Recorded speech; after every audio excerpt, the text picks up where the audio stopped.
First and foremost, I want to give all praises and glory be unto Yahweh, Ba'ashem Yahushua, Ba'ashem Kakodash.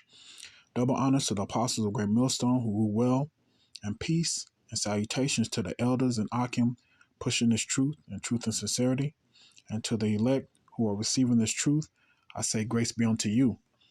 I'm the brother Kahan from the GMS Dallas Camp, coming to you today with a quick little lesson, quick little article I read. Just wanted to see if I can bring some precepts out and hopefully it can be edifying. Okay. Just bear with me real quick. Okay, so we have an article here.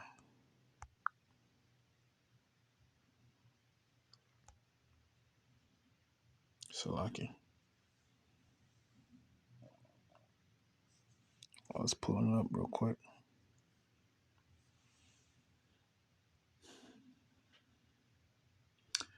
It says world's first AI-powered industrial superhumanoid robot, right?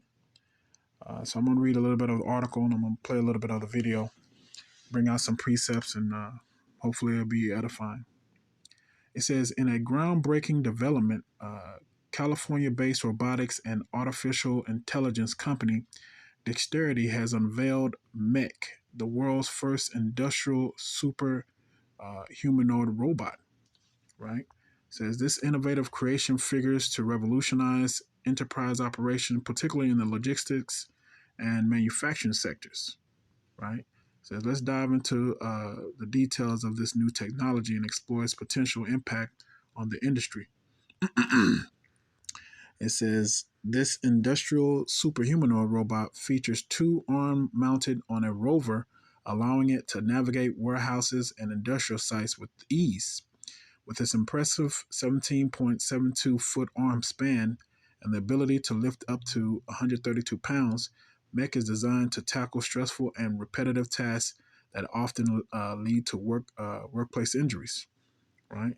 So again, Esau is constantly promoting new inventions so that they can replace workers in society, right? Mainly, it's going to affect you so-called Blacks, Latino, and Native Americans, right? So let me play a little bit of the video, and then I'll get a couple of precepts, and then we'll close it out. Are you ready for a world where robots do the real heavy lifting?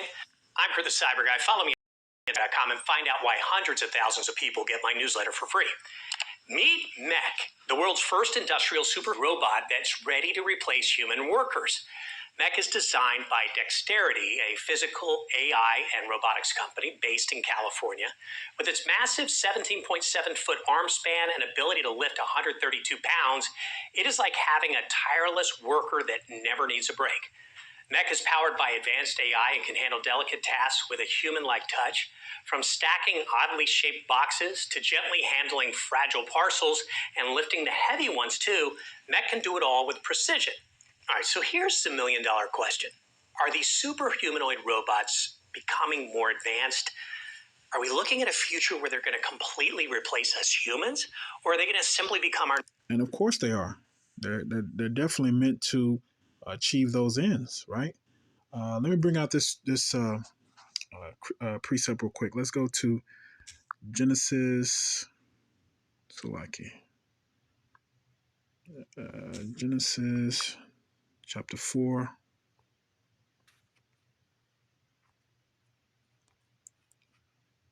Let me see real quick. This is Genesis chapter 4, 19, the meters and 20. It says, and Lamech took unto him two wives. The name of the one was Ada, and the name of the other Zillah. Verse 20. And Ada bare Jabal. He was a father of such as dwell in tents, and of such as have cattle.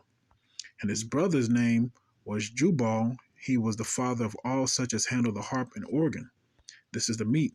And Zillah, she also bare Tubal Cain, an instructor of every artificer in brass and iron, and the sister of Tubal Cain was Naamah, right? So let's look up what that word artificer is. Let's look that up real quick. Because, things. Uh, we have to look in scriptures to see the patterns of the type of spirit that Esau is bringing today, right? So it says artificer. Let's look what that is. Strong's H2794. Choresh. All right. It says metal craftsman, right? So again, I bring this scripture out because we just wanted to reflect on Esau's spirit, right? It says Tubal was actually the name of the descendant of Cain, right? He was a son of, like it says, Lamech and Zillah, and the two elements of the name means producer and smith, right?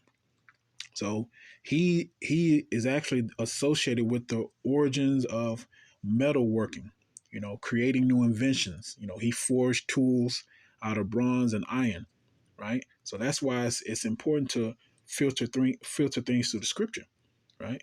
Because what are we trying to understand? Well, we're trying to understand that the Most High can use disobedient descendants, to significantly impact the course of human nature, right? Through their inventions and discoveries and creating things for industry, right? So again, Esau is demonstrating that type of spirit today, and that's why it's so important for you so-called blacks and Latinos and Native Americans to have a true understanding of the scriptures, right? So let's just jump back into the Salaki.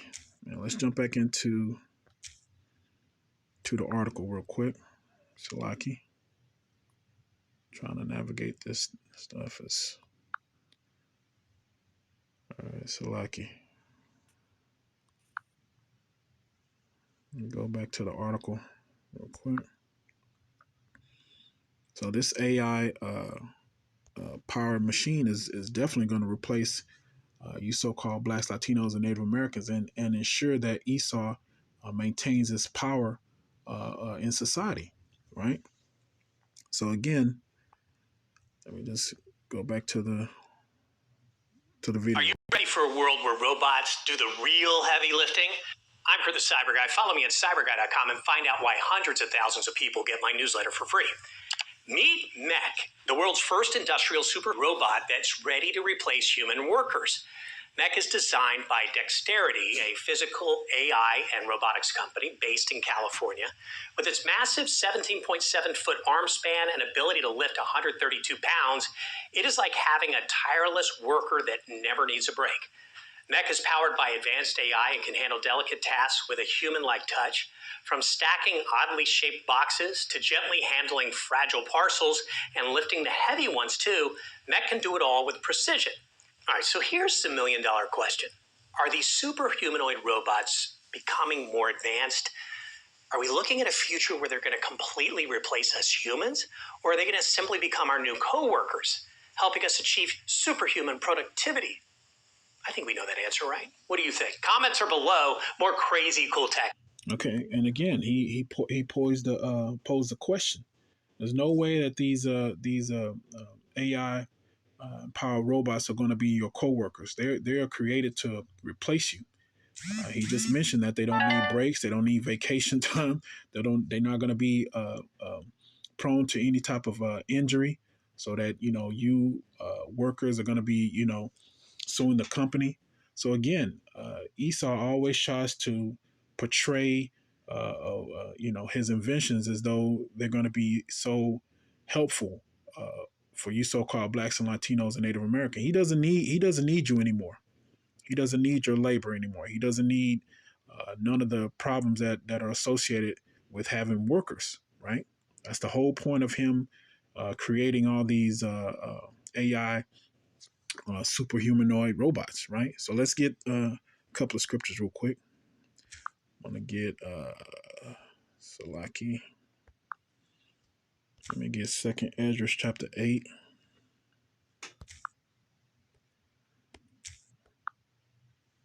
Second Ezra chapter 8 and 27 real quick. Bear with me.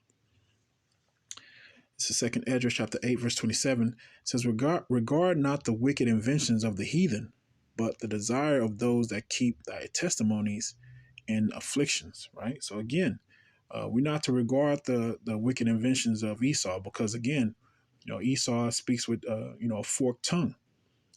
He's going to portray as these like these inventions are meant to help you, but in actuality, uh, it's only created to ensure that he maintains his control over your labor, right? He is intentionally uh, uh, putting Jake against you you so-called Hispanics, you so-called Latinos. We are the ones competing against each other, while he is just watching, right? So regard not the wicked inventions of the heathen, but the desire of those that keep thy testimonies and afflictions. That's right. That's what we're trying to do. That's what we're doing today. We are understanding that we should come back to our power. Understanding what prophecy is, understanding the patterns that Esau is following, that wicked spirit, that spirit of Cain, that spirit of Tubal Cain, right? So that's what we're doing. You know, uh, Let me go to another quick scripture real quick. This is Second Esdras, chapter 13 and 37. Right. This is Second Esdras, chapter 13, verse 37. It says, "And this, my son, shall rebuke the wicked inventions of those nations which for their wicked life are fallen into the tempest." That's right. So we're all to examine, observe, all the wicked inventions that Esau is creating. He's not creating them for our interests. He's creating them for his interests, right? He's creating them so that he can maintain control and power over his empire, right? But we understand that again. That's why it's so important to understand prophecy and to observe the patterns of wickedness, the spiritual wickedness, of the past, and then you know connect them to what is happening in the present, right? So again, Second Esdras 13:37, "And this, my son, shall rebuke the wicked inventions of those nations, which for their wicked life are fallen into the tempest." Right? We know that it's these inventions ultimately going to, they're going to be destroyed, right? So they're going to be used in the time that they're meant to be used, but ultimately Yahweh Shemashah is gonna destroy them, right? So let me get another quick scripture real quick. I'll make it real quick. This is Romans chapter 1, 30. Right, I get to the point. It says, let me start at, again, this is going into those, those of our people and those of the heathen nations that are falling prey to their lust, right? But again, it also can be applied to Esau's wicked nature as well. So I'll just get to the point. It's verse 30. It says, well, I started 29. It says, "Being filled with all unrighteousness, fornicators, wickedness, covetousness, maliciousness, full of envy, murder, debate, deceit, malignity, whispers." Verse 30, "Backbiters, haters of Yahweh, despiteful, proud, boasters, inventors of evil things." Right. That's the whole point. Esau is creating all this, these AI empowered robots, for he's trying to portray them as though they're going to be helpful for society, but ultimately it's a wicked invention, because they're going to be powered by their hip. And in order for you to control it, or in order for you to interact with it, you're gonna have to take that as well, right? So again, Esau is always inventing things that's either gonna destroy you, Jake, right, or basically empower him, right? So let's get that in Psalms 92.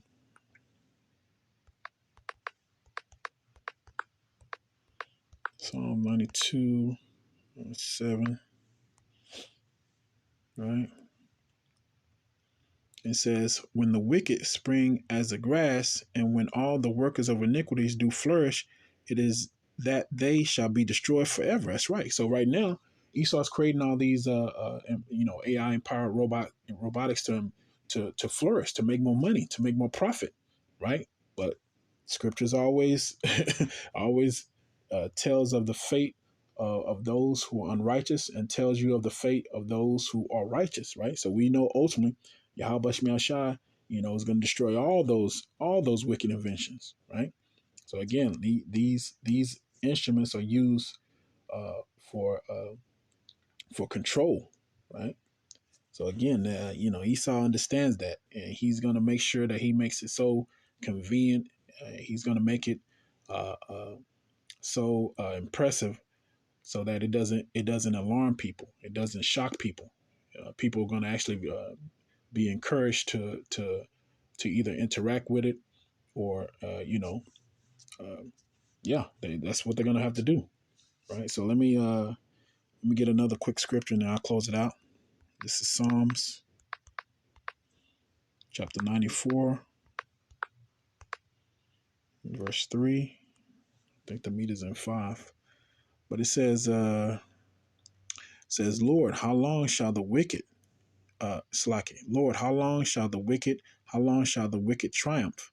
Verse 4, how long shall they utter and speak hard things, and all the workers of iniquities boast themselves? That's right, because Esau is always boasting in his new inventions, his new toys, things that he wants to, show you so-called blacks, Latinos, and Native Americans. These new, iPhones, all these things are ultimately for your destruction.